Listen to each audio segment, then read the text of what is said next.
Recently, I saw a picture on Instagram showing what the Timberwolves roster would have been if they selected player 1 after who they selected in the NBA draft. And the players that they missed out on are actually crazy. There's so many great players that went 1 draft pick after who they took that turned out way better than who they actually drafted. So we're going to actually take this roster and put them all on the Minnesota Timberwolves to see just how good the Timberwolves would be. Obviously, it wouldn't turn out the same way if they had just picked it off the beginning because they wouldn't have been able to get all the good draft picks.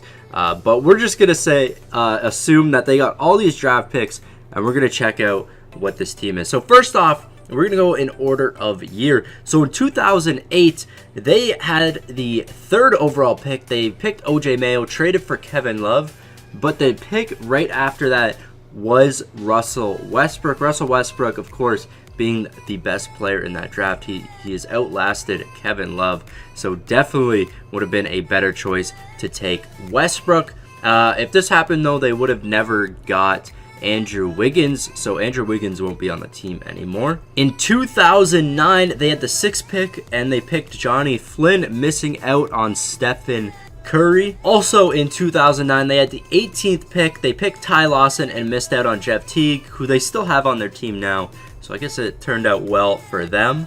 And finally, they actually missed out on 3 picks in 2009. They had the 34th pick. They picked Mario Chalmers and missed out on DeAndre Jordan. Moving on to 2010, they had the 4th pick. They picked Wesley Johnson, and DeMarcus Cousins got picked right after him. In 2011, they had the 2nd overall picked Derek Williams, and Enes Kanter got drafted right after him. In 2013, they had the 9th overall pick, and they picked Trey Burke. CJ McCollum went next. Again in 2013, they had the 26th pick and picked Andre Roberson, and Gobert went right after him. And then finally in 2014, they had the 39th overall pick. They picked Glenn Robinson III, and Nikola Jokic went right after him. So checking out her final roster by going from top overall to bottom, they missed out on Stephen Curry, Russell Westbrook, DeMarcus Cousins, Nikola Jokic, Karl Anthony Towns. I mean, they did actually select Cat, so he's still on the team. Rudy Gobert,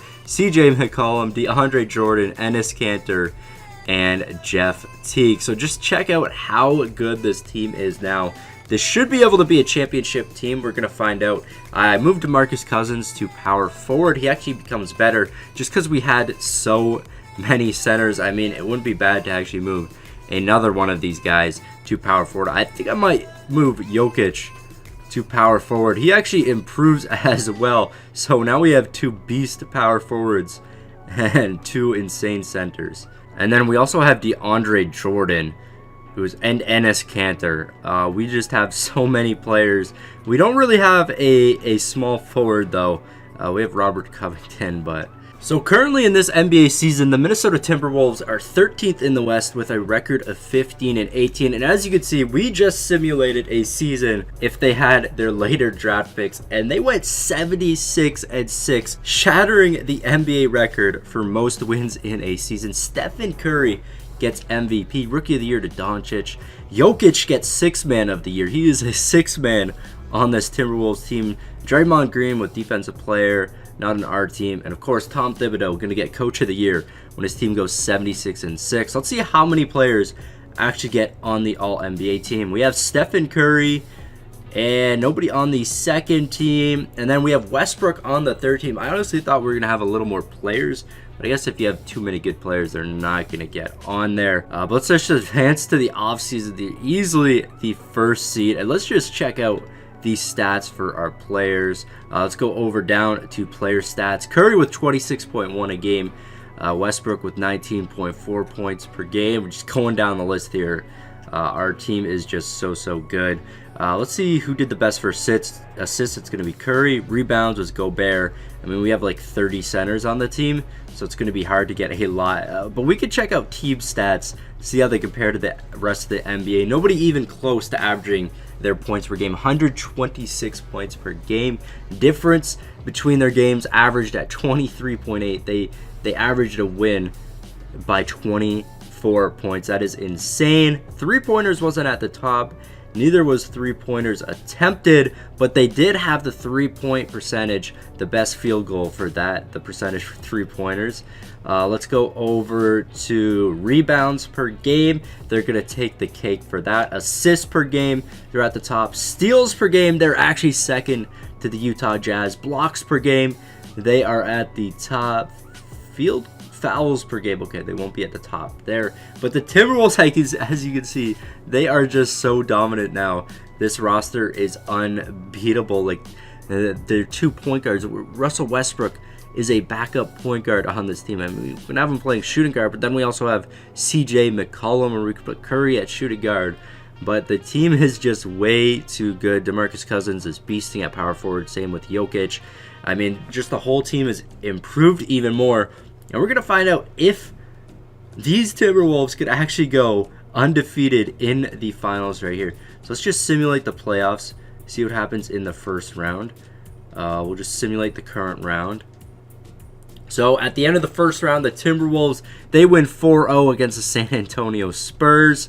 They're going to be facing off against the Lakers in the next round. Let's see if they can get another 4-0 victory, up 1-0 against the Lakers. The Lakers actually get a game on them, 2-1 now, 3-1 for the Timberwolves.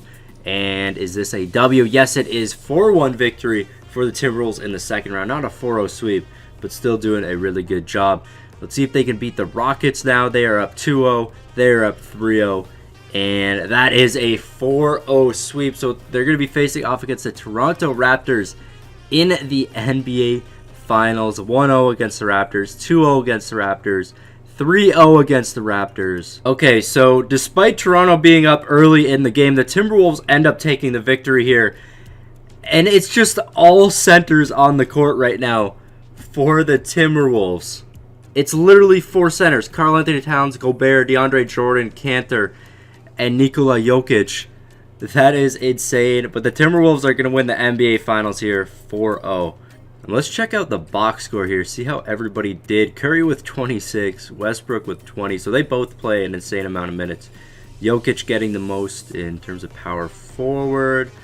I mean, this team is just unstoppable. Jeff Teague isn't even playing in these games, but just an easy victory for the Timberwolves. Let's find out who's actually going to be Finals MVP. I'm guessing it's going to be Stephen Curry, but no, it is Russell Westbrook. Averaged 22 points per game, 9.36, 6 rebounds, and 1.5 steals. So really nice there for Russell Westbrook. And, I mean, obviously, if they pick some of these draft picks, their team wouldn't be this good because they would have done better earlier on. But it's just insane to look at all the crazy draft picks the Timberwolves actually missed out on, and putting them all together, they're the greatest team in NBA history. But anyways, guys, that's going to be it for this video. If you did enjoy it, don't forget to smash that like button and subscribe to the channel if you're new. This has been your boy Smeekwool, and I'll see you next time. Peace. Never in the same space that we started at. Throw the ball, I run the play like a quarterback. I've been up all night trying to make a stack, trying to get a plaque and flip a dream into a solid fact. Hustled hard for it, one day they will notice. Chasing in the day.